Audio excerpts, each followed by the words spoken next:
예, 매주 토요일마다 찾아옵니다. 게스트가 묻고 진행자가 답하는 역시나 박정호.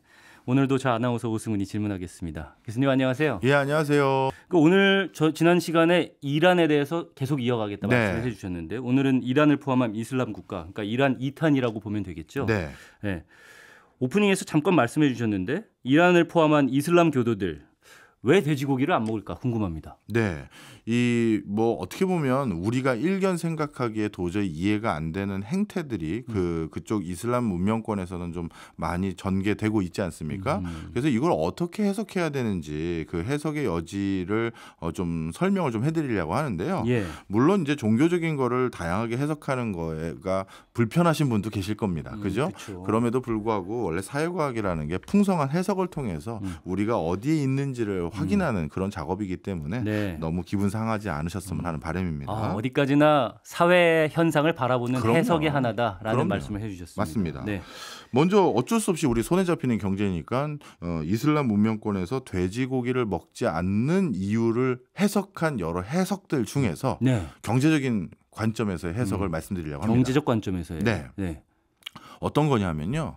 사실 우리가 4대 문명이 발원했던 곳이라고 하면 황하, 이집트, 나일강, 뭐 메소포타미아 문명 이런 거 많이 하지 않습니까? 그다음에 인더스 문명. 인도에. 예. 그런데 다른 문명지를 가보면 여기가 4대 문명이 발원할 만한 충분한 곳이다라는 느낌이 확 와요. 왜냐하면 큰 강도 강줄기에 있고. 옆에 비옥한 뭐 땅에 그치. 예. 그리고 나무도 우거지고 뭔가 살기 좋겠다, 농사짓기 좋겠다 이런 확 생각이 들어요. 예.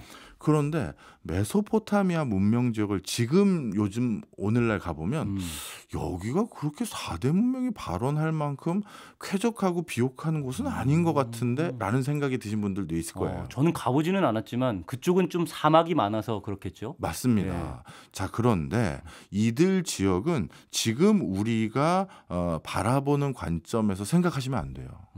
이 메소포타미아 지역들 그리고 중동의 레반트라는 지역은요. 예. 하버드 대학교의 교수 같은 경우 우리 인류가 제일 먼저 농사를 짓기 시작했던 곳이 이 레반트 지역이다라고 하면서 중동에서 아주 일찌감치 농사를 지었던 흔적들을 발굴하고 그렇게 규명했던 연구 성과를 내기도 했는데요. 잠깐만요. 레반트라는 곳이 지역 이름인가요? 예, 중동 지역의 좀 북부 지역에 있는 저 지역입니다. 어느 나라에 속해 있어요?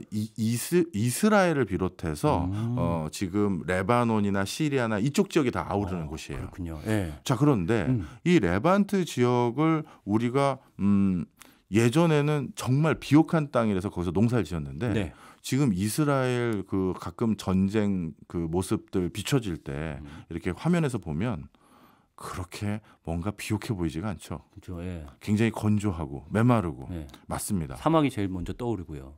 맞아요. 기후 환경대가 변화돼서 제일 먼저 식생이 달라진 지역이 바로 이쪽 지역이에요. 네. 그러다 보니까 구약 성경에서 묘사되는 시기부터 벌써 이쪽 지역은 뭐라고 해야 될까요? 이미 척박한 땅으로 바뀌어버리기 시작했고요. 그러다 보니까 이제 더 이상 과거 같은 풍족한 지역들이라고 할 수는 없는 지역으로 바뀌어버렸습니다. 그럼 우리가 메소포타미아 문명이라고 하는 그 시기 이후로 몇 세기 정도 동안은 네. 굉장히 비옥한 땅이었다. 그렇죠. 그런데 척박한 땅으로 변했다. 이 말씀을 해주신 거고요. 맞습니다. 그런데 그게 돼지고기랑은 어떤 연관이 있는 걸까요? 자, 그 얘기는 무슨 얘기냐? 과거에는 이 레반트 지역이라고 불리우는 아라비아 반도 위쪽에 해당되는 네. 이스라엘, 레바논, 요르단, 뭐 팔레스타인, 시리아가 있었던 이들 지역들에선 네. 돼지고기를 목축으로 길러서 편하게 먹었었어요. 음. 그런데 이제 슬슬 여기선 풍족하고 비옥한 재배 환경이 아니다 보니까 네. 제일 먼저 충돌되기 시작한 게 바로 돼지를 가축으로 기르는 것부터 문제가 생깁니다.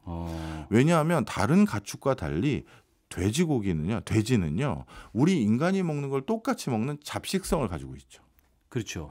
그러다 보니까 예를 들어서 이제 기후 환경이 변화돼서 여기서 모두가 풍족하게 먹을 수 없는 지역으로 바뀌었음에도 불구하고 점점 척박해져 가는데 예. 네. 그런데 사회 지도층들은 여전히 잘 먹고 잘 살 텐데 그들은 과거부터 즐겨 먹었던 돼지고기에 대해서 여전히 소비하고 싶은 욕구가 있을 거 아니에요. 네. 그러니 돼지를 자꾸 기르는 거예요. 근데 그 돼지를 기르다 보니까 어떻게 보면 서민들 한 사람 더 입에 풀칠할 수 있는 그 식량을 돼지 먹이려고 줘버리고 네. 그러니 정작 먹어야 될 사람은 못 먹게 되고 그런 문제가 생겼고요. 그다음 두 번째는 돼지는 몸에 열을 식히려면 네. 이렇게 물에 몸을 적셔주거든요. 그런데 이렇게 건조기후로 바뀌다 보니까 물이 귀한 걸로 바뀌었을 거 아니에요. 예. 그러니 돼지가 몸에 열을 식히기 위해서 선택한 거는 오물에 자기 몸을 막 이렇게 맞아요. 뒹굴거든요. 네네. 보셨을 거예요. 네, 많이 봤어요. 예. 그럼 이제 어떤 일이 생기느냐? 오물에 몸을 이렇게 뒤덮고 돌아다니는 돼지가 마을에 동네에 왔다 갔다 하면 전염병이 창궐하기 그렇죠. 시작하죠. 예. 그러다 보니까 서민들은 저 돼지고기를 우리가 먹는 것도 아닌데 저놈 때문에 전염병 돌지 먹을 건 줄어들지 그리고 저 돼지를 저렇게 키워서 먹는 사회 지도층들 꼴불견스럽게 되지 않겠습니까? 네. 그러다가 어느 순간인가 이슬람이라는 이 레반트 지역을 장악하게 된 새로운 종교 율법 이 종교 율법을 들고 나온 선각자들이 바로 이 사회 문제를 그 이슬람 교리에 접목시킨 거예요. 예. 그래서 진정한 우리 이슬람 교도라면 돼지고기 같은 건 먹어서는 안 된다. 그랬더니만 서민들 입장에선 어차피 돼지고기 난 못 먹고 있었는데 저 지도층들도 이제 돼지고기 못 먹게 하는 이 종교. 야, 이거 좋은 종교네. 이 종교를 믿어야겠네. 예. 이렇게 하면서 이슬람교라는 것에 훨씬 더 많은 사람들이 열광하고 호응하도록 종교적인 내용으로 거길 넣어버린 거예요. 종교에 어쨌든 사람들이 열광하도록 만드는데 먹을 게 사실은 종교라는 것도 우리 실생활에 가장 밀접하게 닿아 있는 부분이기 때문에 그럼요. 먹을 걸로 인해서 사람들을 종교로 끌어들이는 역할을 한 거군요. 네. 거기에 돼지라는 게 이렇게 그렇죠. 굉장히 중요한 역할을 한 것이고요. 재밌네요. 근데 오늘 주제가 이란이지만 네. 갑자기 이렇게 돼지 얘기를 하다 보니까 궁금해지는 게 또 네. 있는데 힌두교 같은 경우에는 소를 안 먹잖아요. 그렇죠. 소는 사람이랑 좀 다르게 풀만 먹고 자라는데 돼지랑 겹치는 부분은 풀밖에 없잖아요. 네. 그 돼지랑은 좀 다른 양상일 것 같은데 힌두교는 왜 소를 안 먹는 걸까요? 뭐 오늘은 중동 특집이긴 하지만 질문이 왔으니까 답변을 좀 드리면요. 다소 엉뚱한 질문. 아닙니다. 이것도 경제적인 맥락에서 똑같이 설명할 수가 있어요. 예. 이 인더스 문명 같은 경우 아리아인이라는 어떤 이민족이 북쪽에서부터 내려오기 시작합니다. 아리안이라 하면 지난번에 얘기했던 인도 얘기할 때죠. 예, 인도의 이란 맞습니다. 이란에. 인도와 이란과 독일이 전부 아리아인의 분파들이다. 이 말씀 드렸잖아요. 그렇죠. 바로 그 아리아인이 일부 분파는 인도 북부 지역을 장악하기 시작했는데 그런데 이 아리아인이 전체 인도의 어떻게 보면 가장 큰 헤게모니를 장악하기 시작하면서 네. 아리아인들은 주로 즐겨 먹는 음식이 역시 유목민이라서 그런지 소고기를 섭취하는 걸 되게 좋아하는 거예요. 그런데 이 아리아인이라는 새로운 지배 계층은 네. 소고기를 먹기 위해서 소가 풀을 뜯어야 되잖아요. 그런데 소가 풀을 뜯게 만들기 위해서 어떻게 했느냐? 서민들이 농사 지을 땅을 뺏어다가 또는 못 짓게 만들고 거기다 울타리를 치고 목축하는 곳이니 여기다 농사 지으면 안 돼. 자꾸 이런 소리를 하는 거죠. 그렇게 해서 소가 풀 뜯을 수 있는 여지를 더 넓히고 본인들은 그렇게 소고기 먹고 서민들은 그러지 못하고 그러니 또 여기에서 또 지배계층과 비지배계층 간에 반목이 생기는 거예요. 예. 그러다 보니까 이런 반목 속에서 또 새로운 종교를 들고 내가 이 동네를 장악해야겠다. 이 동네의 대중들에게 큰 호응을 얻어야겠다라고 생각했던 어떤 사람들이 네. 그걸 또 종교적으로 집어넣은 거예요. 우리 힌두교는 불교에서 분파된 거거든요. 네네. 불교가 교리가 너무 어렵고 불교는 너무 사람들에게 억제를 하는 거예요. 불교부터 말씀드리면 불교가 이렇게 인도에 크게 전파될 수 있었던 건 바로 그 아리아인들이 주로 먹는 그 소고기, 소를 포함한 모든 살생을 금했잖아요. 네. 우리는 이제 육식하지 말자. 그렇죠. 그렇게 해서 육식하는 놈들은 나쁜 놈들 이렇게 만들면서 불특정 다수의 대중들에게 자 이제 나만 소고기 못 먹는 게 아니라 사회 지도층도 똑같이 못 먹게 하는 이 종교 야 이 종교 괜찮네 하면서 믿게 만들려고 했다가 이 불교보다 조금 더 개선됐다고 표현해야 될지 대중 친화적으로 바꿨다고 표현해야 될지 그게 힌두거든요. 이 힌두는 모든 육식을 못하게 하니까 사람들이 좀 힘들어할 거 아니겠어요. 그래서 소만 못 먹게 신성시하는 걸로 바꿔버린 거예요. 뭐 종교가 뭐가 먼저인지는 모르겠지만 어쨌든 그런 식의 힌두는 조금 힌두가 불교보다는 늦게 나왔죠. 늦게 나왔어요. 예, 그리고 힌두는 불교의 성자들을 자신들의 성자로 아예 포섭을 시켜버렸어요. 그러니까 이 불교의 석가모니나 이런 사람들은 우리 쪽으로는 일종의 세인트 개념으로 포함시켜서 불교도 아우르면서 또 이렇게 먹는 것들에 대해서는 약간 오픈 마인드로 하면서 사회 지도층이 즐기는 소고기만 금지하는 걸로 대중들에게 굉장히 빠르게 파장을 일으켰죠. 굉장히 설득력 있는 해설인 것 같아요. 예, 사실 저는 어쩔 수 없이 직업적인 이유로 많은 것들을 경제적인 관점에서 보잖아요. 그런데 특정 종교가 어떤 고기를 못 먹게 만드는 그런 것도 경제적인 맥락에서 부합성이 있지 않으면 그게 살아남지 못하는 교리가 돼요. 그래서 한순간은 그런 교리가 있을지 모르겠지만 지속성이 떨어져서 결국 없어지거든요. 하나만 더 첨언드리면 우리가 이슬람이라는 종교가 바로 이것 때문에 대중들에게 피지배계층들에게 많은 울림을 줘서 이슬람 교도들이 장악했던 이슬람 왕조들이 장악했던 지역들은 전부 이슬람 종교가 뿌리 내렸어요. 대표적으로 북아프리카 지역도 마찬가지고 그다음에 저기 동유럽까지 갔었을 때도 동유럽도 지금 이슬람 문명권이 그대로 있잖아요. 그래서 전체 파장이 커지면 커질수록 이슬람교가 들어왔던 것은 반드시 이슬람교가 그 나라의 토착 종교 중에 하나로 안착이 됐어요. 그런데 유일하게 뿌리를 못 내렸던 곳이 어디냐면 이베리아 반도가 있는 스페인하고 포르투갈 지역이에요. 그 부분은 왜 그래요? 바로 돼지고기가 충돌된 부분도 있거든요. 모두가 먹을 수 있고 모두가 먹고 싶어하는 고기였나요? 맞아요. 특히 스페인하고 포르투갈은 이베리아 반도에서만 나는 돼지 품종이 있을 만큼 돼지를 굉장히 육성을 많이 해왔고요. 이베리코. 예, 이베리코 아시네요. 그다음에 우리 저거 기억하시죠?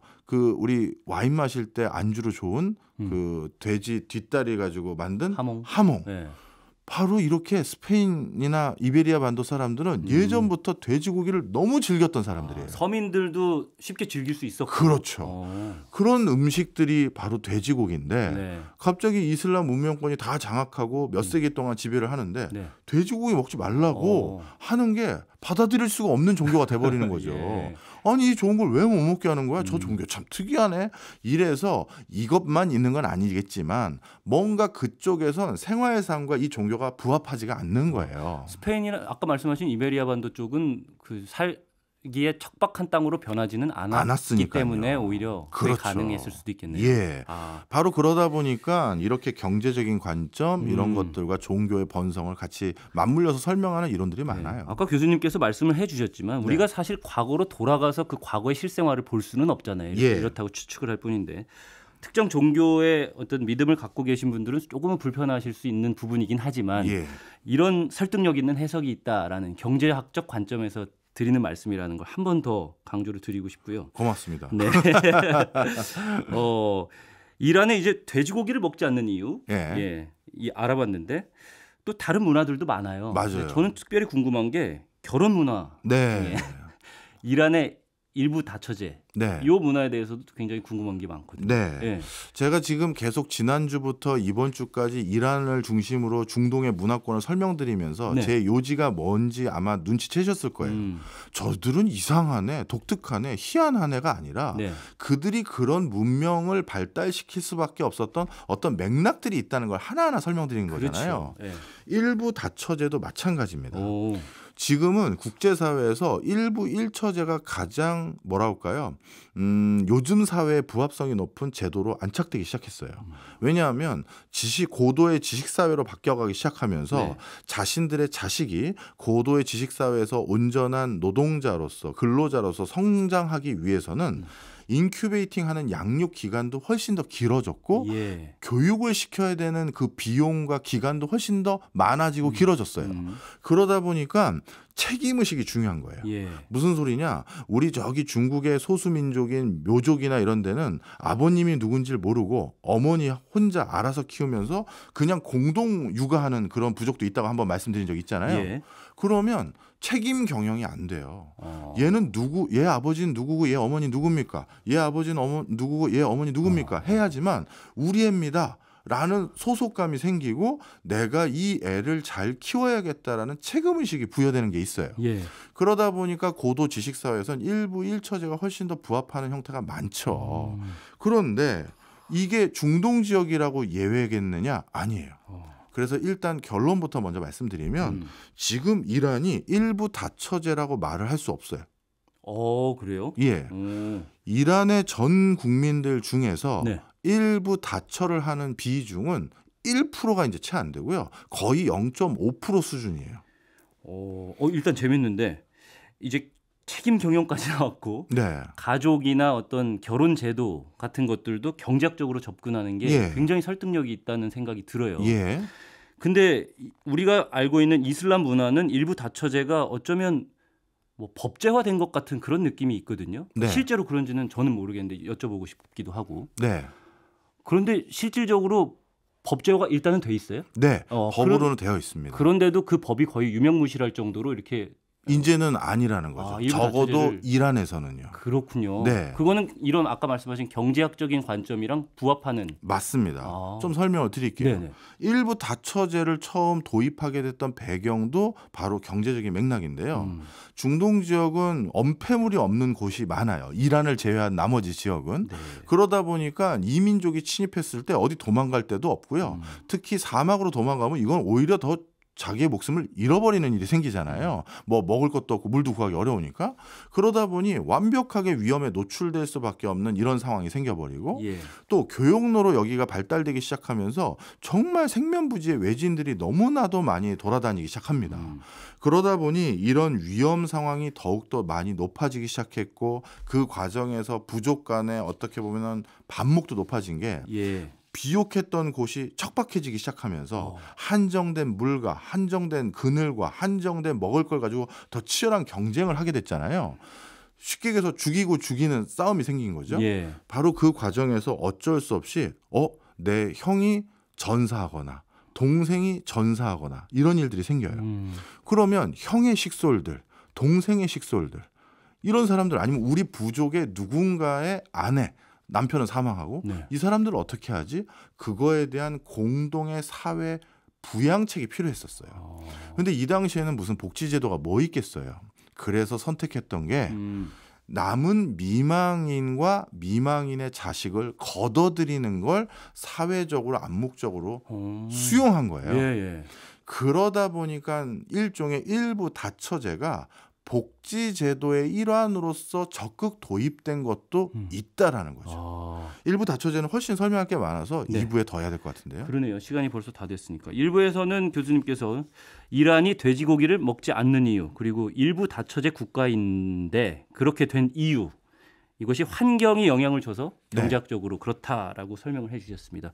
저희는 그러면 2부에서 일부 다처제 국가가 아니게 되어가고 있다라고 한 이유 같은 것들도 살펴보고 더 자세히 좀 알아보겠습니다.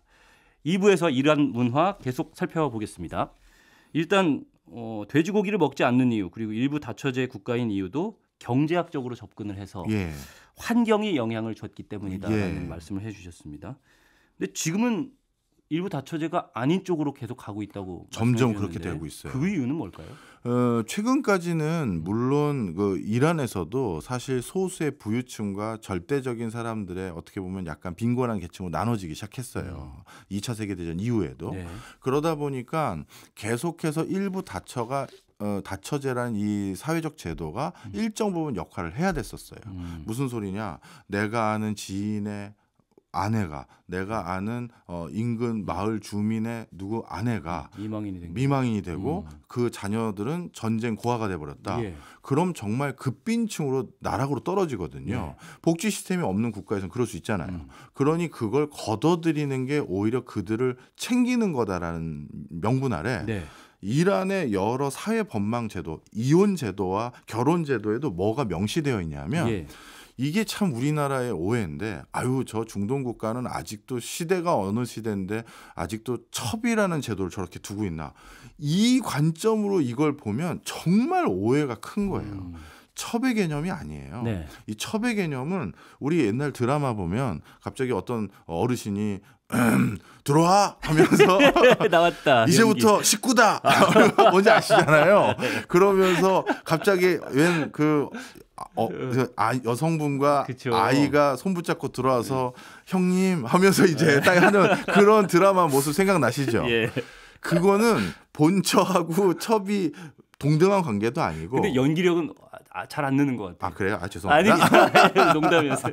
너무 좋아요 자, 연기가. 우리는 그런 문화를 가지고 저 중동의 일부 다처를 바라보시는데 예. 전혀 오해하시는 거예요. 네. 일단 어떻게 되냐면 일부 다처를 할 수 있는 남성인지 아닌지가 뭘로 결정되냐면 경제력이 있는지 없는지로 확인합니다. 예. 왜냐하면 이 제도의 취지는 저 미망인이나 혼자 누굴 돌볼 수 없거나 혼자 살아갈 수 없는 저 여성마저 건사하라는 목적이 있기 때문에 그렇죠. 아까 말씀하신 사회복지 차원에서 그렇죠. 네. 그러다 보니까 이 남성이 경제력을 뒷받침하고 있어야 돼요. 그래서 만약에 일부 다처로 두 번째 부인, 세 번째 부인으로 결혼을 했는데 알고 봤더니 우리 남편이 경제력이 없다. 그럼 아내가 공식적으로 이혼을 요청할 수 있는 권리가 있어요. 아니 나를 책임질 줄 알았는데 이 사람 경제력도 안 되면서 뭐해요? 괜히 아내들만 늘려놓고 저 이혼할래요. 할 수 있는 권한이 법적으로 주어져 있고요. 예. 그다음 두 번째. 그러면 첫 번째 부인과 두 번째 부인, 세 번째 부인이 차등이 있느냐? 네. 없어요. 완벽하게 동등한 권한을 가지고 있고요. 아, 진짜요? 그러다 보니까 두째 부인, 셋째 부인을 얻으려고 하면 반드시 누구의 동의를 얻어야 되냐면 첫째 부인의 동의를 얻어야 되는 게 원칙이에요. 원칙인데 남자들 중에서 안 하시는 분도 있겠죠. 자, 그래서 내가 이 둘째 부인으로 어떻게든 건사를 해야 될 것 같은데 자네 생각은 어떤가 물어봐야 되는 거지. 우리나라처럼 들어와 하면서 이제부터 식구다 이런 개념이 아니라는 거죠. 갑자기 이제 뜬금없는 질문이 있는데 국가에서 이렇게 경제력이 되는지 안 되는지 판단하고 이런 건 없어요? 있죠. 국가가 아니라 이혼 소송을 할 때 갑자기 여성이 왔을 때 전 이혼하겠습니다 했을 때 왜요? 남편이 경제력이 없더라고요. 그러면 그거인지 아닌지를 시시비비는 그때 가리죠. 예, 이게 사인 간에 그래도 혼인이다 보니까 그렇죠. 처음부터 재산을 얼마 있는지 그렇게 보지는 않아요. 예. 자, 그래서 이런 특성이 있고 그다음에 두째 부인, 셋째 부인의 자녀하고 첫째 부인의 자녀가 차등이 있느냐? 그것도 아니에요. 어느 정도로 이것도 동등하냐 하면 만약에 첫째 부인의 자녀가 장성한 사람들이에요. 그런데 두째 부인을 거둬들이려고 할 때 두째 부인의 자녀들이 있어요. 다른 남자의 자식이겠죠. 그런데 내가 두째 부인을 이제 하나 더 받아들이려고 한다라고 할 때 첫째 부인의 자녀들이 장성했으면 자녀들에게도 동의를 구해야 돼요. 왜냐하면 재산 분배에서 문제가 생기잖아요. 동등하게 나눠야 되니까. 동등하게 나누게 되니까. 그래서 아버님 저희는 동의하지 않습니다. 장성한 아들들일 때는 동의를 구하고 장성하지 않을 때는 아직 판단이 없다고 해서 아버님의 일방적인 의사결정으로 할 수가 있어요. 자, 그래서 무슨 얘기를 해드리려는지 감 오시죠? 일부 다처제가 우리나라에 예전에 있었던 예전도 아니죠. 우리나라도 불과 100년도 안 됐어요. 그 첩이라는 개념과 똑같이 생각하시면 굉장히 큰 오해를 하시는 거예요. 근데 아까 말씀하신 그 사회복지 차원 이게 딱 설명이 가능한 한 단어 같아요. 그래서 최근까지도 이란에서는 팔레비 왕조 있었을 때 빈부격차가 점점 극심해지기 시작하면서 누군가를 건사해야 될 이유들이 많아지기 시작했고 그래서 최근까지도 있긴 했었으나 이제는 슬슬 이란이라는 나라가 체계도 잡혀 있고 정치 상황도 안정화됐고 어떻게 보면 경제 제재를 받아서 조금 경제적으로 그렇게 윤택한 건 아니지만 사회의 꼴이라고 하는 거, 형태라고 하는 건 잘 자리매김이 되어 있어요. 그러니까 이란 사회에서 슬슬 다처를 할 필요가 없어진 거예요. 어쩌면 남편이 갑자기 사라지거나 아니면은 뭐 사망하거나 그런 일이 하는 없어진 경우가 거죠. 많이 줄었기 때문에 그렇습니다. 그러다 보니까 슬슬 사문화된 제도가 되기 시작한 거죠. 그래서 이란 전체 국민의 0.5% 수준만 일부 다처를 하고 있고 그것도 테헤란 같은 도심지가 아니라 저기 교외 지역에 아직도 전통적인 생활을 유지하는 그런 동네 있지 않습니까? 아직 그 현대화되지 않는 거기에서 있기 때문에 0.5% 수준이 된 거지. 이란 사람 만나가지고 그 곁눈질하면서 요즘도 중동은 일부 다처하면서 아내들 몇 명씩 둡니까 하면 그 사람들 되게 당황할 거예요.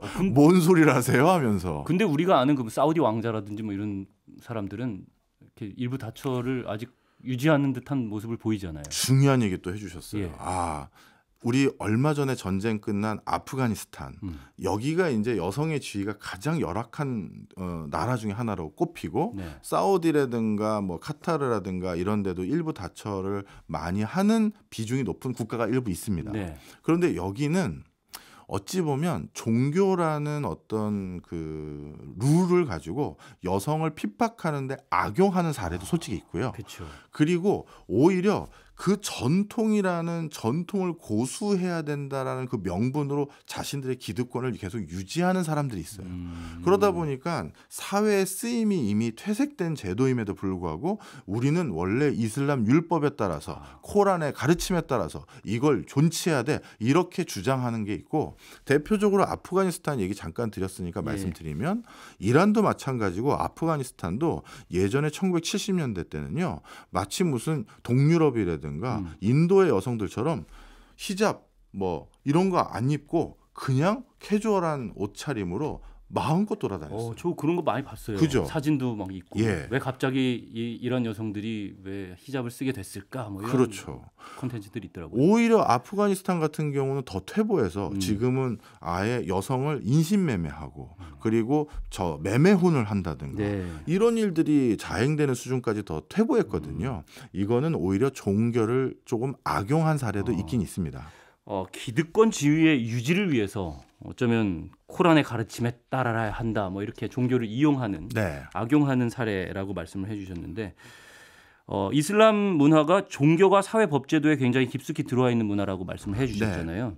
그러면 이런 질문이 떠올라요. 돼지고기를 먹지 않는다라든지 우리는 일부 다처제 국가다라든지 이런 것들이 이들이 보는 코란이죠. 네. 네. 코란이라는 그 바이블에 명시가 돼 있어요. 정말 또 중요한 얘기 하셨어요. 코란이라는 곳에서 명시되어 있지 않는 게 너무나도 많습니다.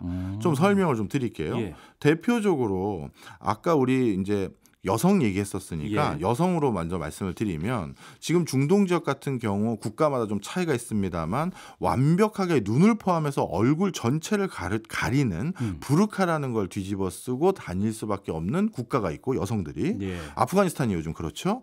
그다음에 니캅이라고 해서 눈만 보이는 옷을 입고 다녀야 되는 국가가 있고 그다음에 히잡이라고 해서 얼굴만 드러낼 수 있고 귀부터 머리는 안 보이고 이렇게 돌아다녀도 되는 걸 허용하는 국가들이 있어요. 이게 다 이름이 다르군요. 예. 네. 그런데 그러면 도대체 코란에서는 부르카를 정론으로 선택한 겁니까? 니캅을 정론으로 선택한 겁니까? 히잡을 정론으로 선택한 겁니까? 이런 얘기가 나오는데 실제 이 서방 학자들이 연구한 게 아니라 이슬람 율법 학자들의 그 견해에 따르면 전신을 다 가리는 부르카를 코란에선 의무사항으로 설명한 적이 없어요.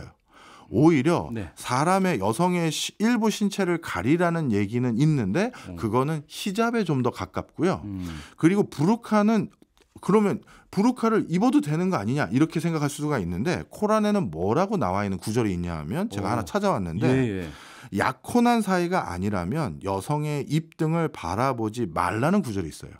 이 얘기 무슨 소리냐면 만약에 부르카로 전부를 가렸으면 입을 바라볼 수 있다라는 전제 조건이 깨지는 거잖아요. 못 보는 거죠. 못 보는 거잖아요. 그러니까 옛날부터 입을 볼 수 있는 상황을 그건 전제해놓고 가능하면 쳐다보지 마세요. 그건 결례입니다. 이런 걸 권고한 거예요. 그러니까 완벽하게 의상으로 원천적으로 차단하라는 걸 코란에서는 얘기한 적이 없어요. 그러네요. 그러면 도대체 이런 율법들은 어디서 나오는 거냐? 바로 하디스라는 건데요. 이 하디스는 뭐냐면 이슬람교를 창시한 무하메드의 언행록이에요. 무하메드가 이런 말씀을 어디 가서 했고 이런 행보를 했다라는 걸 이슬람 율법학자들이 다 그걸 집대성해서 만든 일종의 뭐랄까요? 책이에요. 율법서예요. 근데 이 하디스에는 별의별 게 다 들어가 있어요. 대표적으로 이슬람 교도 여성들은 굽이 높은 신발을 신지 마라. 이런 것도 하디스에 있는 거지 코란에는 없는 거예요. 그런데 이 하디스라는 건 느낌 좀 오시죠? 어떻게 보면 이슬람 율법학자들이 그 당대 자신들의 목적이나 쓰임이나 이용의 편의성에 따라서 모하메드가 이런 말씀을 하셨습니다라고 주석을 더 달 수도 있는 여지가 있잖아요. 그렇죠. 그래서 코란을 근거로 한 게 아니라 하디스를 근거로 했던 명문들이 더 많다. 이렇게 보시면 되고요. 그럼 예를 들어서 이제 쉽게 바이블이라고 이게 경전이 있는 네. 종교랑 좀 비교를 해볼 수 있을 것 같은데 예. 기독교라든지 아니면은 뭐 천주교가 있잖아요. 네.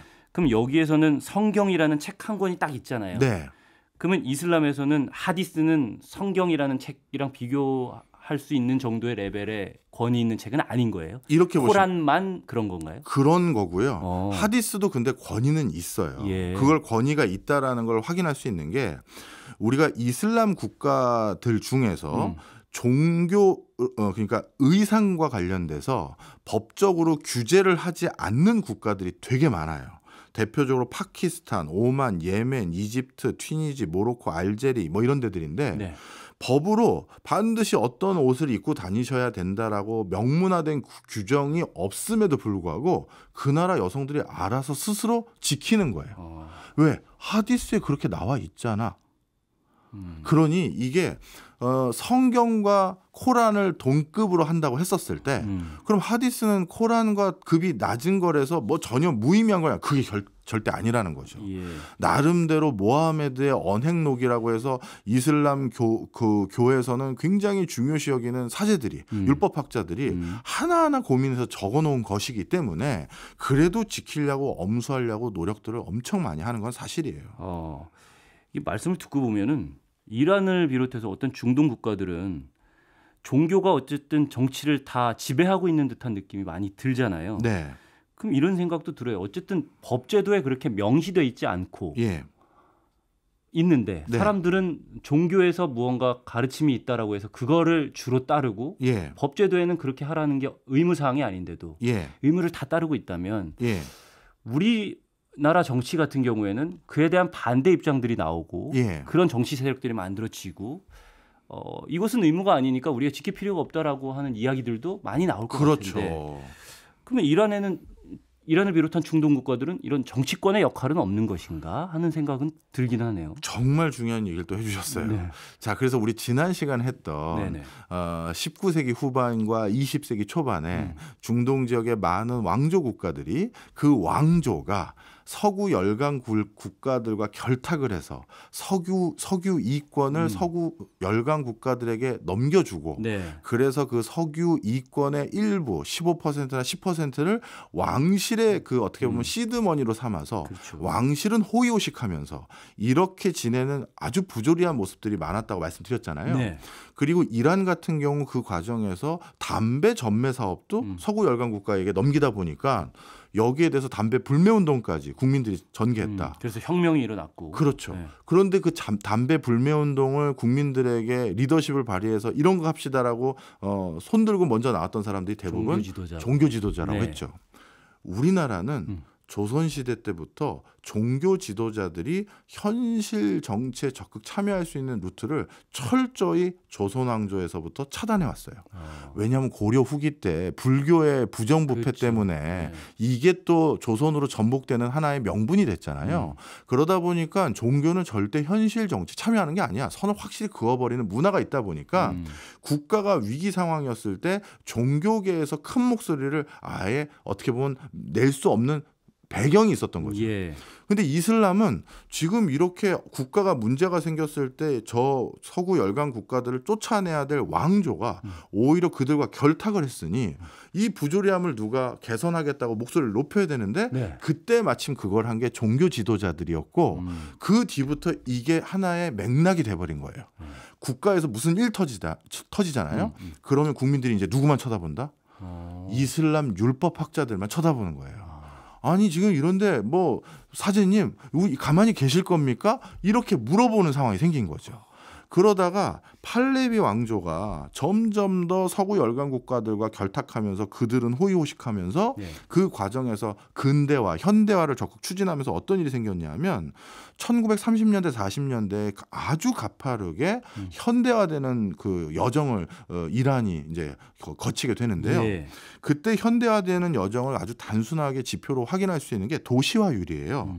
1930년대만 하더라도 테헤란로에 예. 이란 전체 인구 중에 테헤란에 살고 있었던 사람의 비중은 5분의 1 정도였는데 이게 1960년대가 되니까 3분의 1로 어마어마하게 다 테헤란에 몰려 살기 시작해요. 그리고 1976년도가 되니까 네. 이란 전체 인구의 47%가 테헤란에 살기 시작했어요. 절반이 서울에 사는 거네요. 그렇죠. 네. 왜냐하면 다른 지역에선 더 이상 경제적인 기회를 얻기가 어려웠거든요. 예. 그런데 이렇게 특정 도시의 인구의 절반 가까이가 몰려 살면 어떤 일이 생기죠? 우리 서울에서 다 경험했잖아요. 경쟁이 치열해지고. 경쟁 치열해지고 이미 집 가지고 있거나 건물 가지고 있는 사람은 엄청난 부자가 되고 그렇죠. 뒤늦게 들어온 사람은 입추의 여지도 없고 계속 빈 곳만 악순환되는 그런 일이 생기잖아요. 네. 바로 이런 양극화가 극단적으로 늘어날 때 여기에 대해서 또 이거 이대로 우리가 수용하면 안 된다. 이러한 상황을 개선해야 된다라고 하면서 목소리를 내기 시작한 게 또 이슬람 율법학자들이에요. 종교 지도자들이 그런 사회적 부조리를 깨야 한다, 타파해야 한다고 적극적으로 주장한 부류군요. 예, 왜냐하면 19세기 때부터 그 역할을 해왔는데 네. 점점 그게 심해지니까 이젠 정말 우리가 나서야 된다라고 점점 더 하게 된 거고요. 바로 그런 맥락 속에서 이란의 대표적인 종교 지도자가 두 사람이 있는데 한 사람은 알리 샤리아티라는 사람이 있어요. 네. 이 알리 샤리아티라는 사람은 아주 유명한 스타 강사다 이렇게 생각하시면 돼요. 이슬람 율법에 대해서 강의를 해주는 네. 아주 어마어마한 스타 강사 같은 분이었는데 사실 일부 이슬람 성직자들이 종교적 권위를 바탕으로 해서 다양한 사회 문제에 대해서 우리가 뭔가 해석하고 대안을 좀 고민해 봅시다라고 하면서 설립한 일종의 뭐랄까요? 공공 모임 단체 같은 게 있거든요. 네. 제가 그 단체 이름을 찾아왔는데요. 이게 뭐냐면 모르타자 모타하리라는 네. 이런 일부 성직자들이 단체를 하나 만들기로 했는데 그 단체가 1965년도에 테헤란에 설립된 호세이니의 예르샤드. 너무 발음이 어려워요. 그쪽 사람들이 이름이 어렵더라고요. 이건 이름이 아니라 기관입니다. 기관. 네. 호세이니의 예르샤드 이렇게 발음하는 게 맞는지도 사실 잘 모르겠어요. 예. 자, 그런데 이걸 설립하고 여기에서 다양한 이슬람 율법에 의거해서 우리 사회는 이렇게 개선해야 됩니다. 이렇게 바뀌어야 됩니다. 얘기했던 대표적인 이슬람 율법 학자가 아까 말씀드렸던 알리 샤리아티라는 사람인데 이 사람이 주장했던 이란의 미래의 모습은 저 팔레비 왕조를 몰아내고 이슬람이라는 건 이데올로기로만 삼고 공화국으로 가야 된다. 유럽이나 미국처럼. 네. 이런 걸 주장했던 사람이고 호메이니는 그게 아니에요. 호메이니가 그렸던 이란이라는 건 이슬람 율법 공화국이에요. 그러니까 이슬람 율법학자들이 만들어 놓은 법과 제도와 사회 시스템 속에서 가동되는 공화국을 만들자는 게 호메이니의 주장이었는데 예. 결국 누가 이란의 최고 지도자가 됐죠? 호메이니가 된 거죠. 예, 그래서 지금까지 이란은 이렇게 종교를 바탕으로 사회의 모든 것들을 결정하는 근간을 갖게 된 거죠. 어쩌면 민중이 필요할 때마다 종교가 나섰기 때문에 그렇죠. 그런 걸 수도 있는데 네. 그럼 이란에는 다른 정당 같은 건 없어요? 정당이 요것도 하나 중요할 것 말씀드릴게요. 같은데. 예. 제가 뭐 이란 저번에도 한번 해드렸을 때 그냥 간단하게 설명드리려고 또 설명이 길면 또 다른 걸 말씀 못 드리니까 예. 그냥 이란의 보수 정당 아니면 온건 정당 이렇게 표현드렸습니다만 네. 사실 이란엔 정당이 없어요. 호메이니가 정당이 오히려 정치 활동을 왜곡한다고 얘기를 해버려서 이란에는 파티라고 불리우는 예. 민주당, 공화당 같은 정당이 없어요. 그럼 교수님 지난번에 말씀은 뭐예요? 정파만 있는 거예요. 생각이 비슷한 사람들끼리의 암묵적인 모임. 정당이라고 간판 올린 건 아닌데 파벌만 있고 파벌만 있는 거예요. 그래서 그 파벌로 온건파, 보수파 이런 것만 있지 실질적으로는 호메이니가 정당 같은 건 없애라 해서 정당은 없습니다. 그렇군요. 오늘 제가 궁금한 게 더 많이 있는데 다음에 또 해야죠. 뭐. 그렇죠. 시간이 벌써 다 돼가지고요. 이란 그러면 뭐 3부, 4부 이렇게 갈 수 있겠네요. 계속 가야죠. 네. 하나 배울 때 제대로 배워야죠. 또. 오늘 이란 2부에 대해서 얘기를 나눠봤는데요. 오늘도 저는 굉장히 재밌었는데 고맙습니다. 청취자 여러분은 어떠셨을지 모르겠네요. 마칠 시간이 돼서 이제 저는 인사를 드려야 되겠습니다. 지금까지 저는 오승훈이었고요. 다음 주 토요일에 다시 찾아오겠습니다. 오승훈 아나운서 다음 주에 뵙겠습니다. 예, 감사합니다.